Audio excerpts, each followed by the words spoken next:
Shalom Ubracha, nous poursuivons avec la 6e Mishnah du 5e Pérec. La Mishnah nous enseigne ici En mekablim tzon barzel mi Israël. Le tzon barzel, c'est ce que nous avons vu dans les Mishnahs précédentes.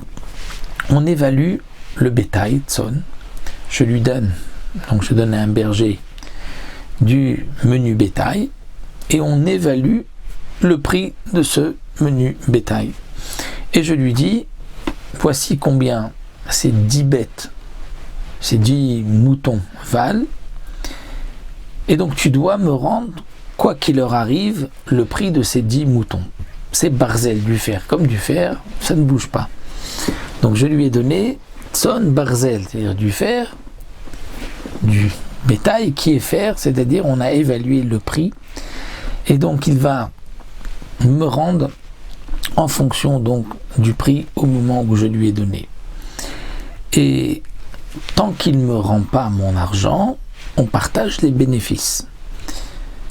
Ça, c'est interdit. Pourquoi ?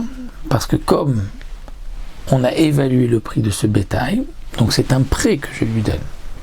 Donc les bêtes, c'est un peu comme si je les lui prête. C'est pas mes bêtes qui sont en dépôt chez lui. Je les lui prête, puisque s'il leur arrive quelque chose, il me redonnera le prix des bêtes.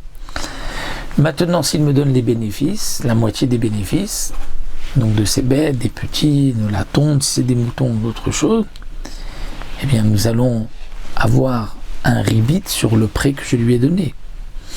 Donc c'est pour cela que la Mishnah dit, on ne reçoit pas un mekablim tzon barzel mi Israël d'un juif néché au ribit, parce que c'est ribit. C'est un intérêt. Et c'est vrai que là c'est une répétition avec la Mishnah précédente. La Mishnah précédente, nous avons vu que même si c'était moitié, c'est-à-dire que même si je lui avais donné 50% en prêt, 50% en dépôt, c'était interdit de partager les bénéfices. Donc à plus forte raison lorsque tout est en prêt, puisqu'on a évalué.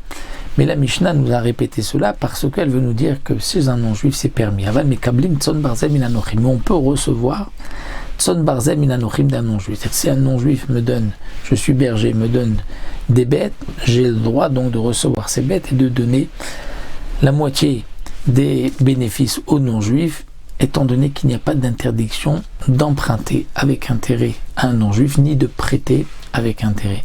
Velovim mehem malvim motam biribit. Et donc on peut lovim mehem emprunter ou malvin motam et leur prêter biribit avec intérêt. Ce n'est pas interdit vis-à-vis d'un non-juif. Vren beger toshav. Et de même avec un ger toshav, c'est un non-juif qui habite en Eretz Israël, qui a pris sur lui de ne plus faire la avodah zara, mais qui mange encore nevelot ou très faute, qui n'est pas donc juif, on peut lui prêter et emprunter avec ribit. La Mishnah continue, Malvé Israël motav shel nochi midat anochi avalo midat Israël. Un Israël peut prêter l'argent du non-juif si le non-juif est d'accord, mais pas midat Israël si c'est seulement avec l'idée du Israël. C'est-à-dire, Barthénoura nous explique, nous avons un Israël qui a emprunter de l'argent à un non-juif avec intérêt. Donc il vient, on va l'appeler Avraham a emprunté de l'argent au non-juif avec intérêt, il vient maintenant rendre cet argent au non-juif, et voici que Yitzhak le rencontre et lui dit, tu vas rendre cet argent, attends, prête-moi cet argent, et moi je te donnerai l'intérêt que tu dois lui donner, pour les jours que cet argent restera chez moi. Donc là, c'est interdit. Pourquoi ?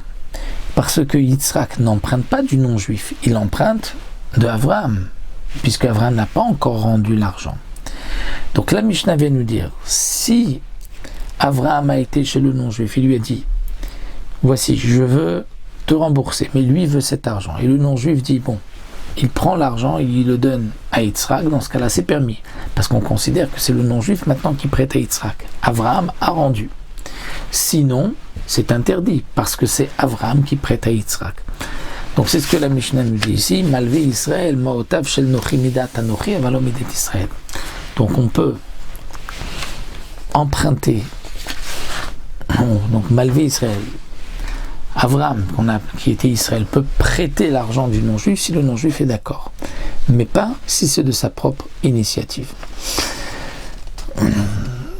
prenons un autre exemple qui peut être un cas courant.